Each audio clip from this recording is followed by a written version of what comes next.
Good morning, students of all ages. If you're watching this late at night, good evening. If you're watching this in the afternoon, good afternoon. Here we go. This is a fast, short video reminder on how to format dialogue in creative writing. Here we go. Giddy up for the learning.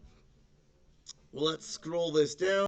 Let's take a look at this story sample here. Saturday morning, Don and Quantavius met in an old, dingy restaurant in an area that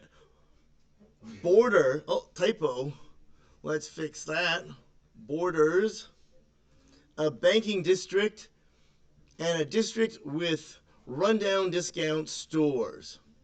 The restaurant smelled like old cheese mixed with a cleaner. Now, here's where an adjective could be added. Let's say, let's just add a word, strawberry scented cleaner.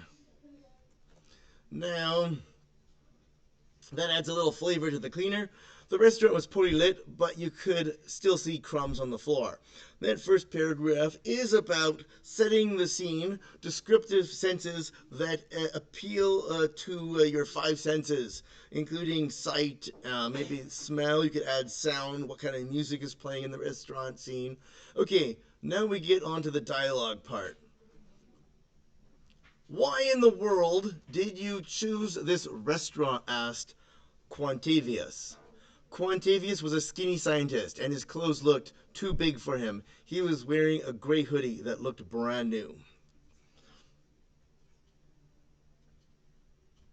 I chose this restaurant because no one would be watching us here, said Don. I refuse to eat the food here, whispered Quantavius with a loud sense of passion in his quiet voice. You must eat, said Don. Why? Asked Quantavius. You will arouse suspicion if you do not, shouted Don. Okay, take a look at the punctuation here. When you're doing quotations, you will need to have quotation marks for the dialogue. You will need to have commas here after the dialogue, but before the quotation mark, followed by this transitional word, sid, which could be other words like exclaimed, or asked, or shouted, or whispered.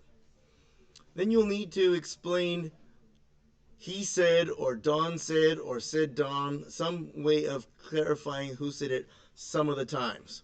Now, when it's really clear, that could be left off, but for clarity, as a starting writer, it's good to be extra clear.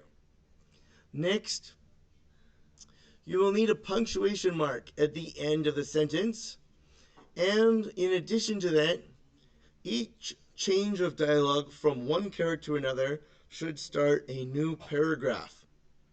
A new paragraph should have an indent, and a new paragraph, often with formatting, when you're typing it up, will have a feature of skipping a line to show the paragraph more clearly where the new paragraphs end.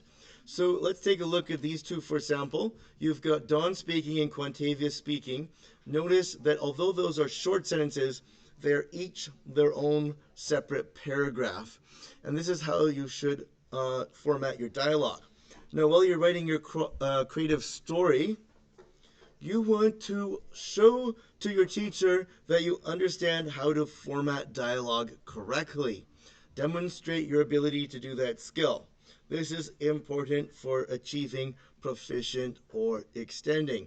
In addition to the other things mentioned in the rubric, like transition, connections, you should also demonstrate your plot structure by having a well thought out ending, and you should also demonstrate your character development. Any questions? Feel free to send me an email for further questions. You know the drill. If you found this video helpful, remember you can like, give this a thumbs up, click, and subscribe. Thank you for your time.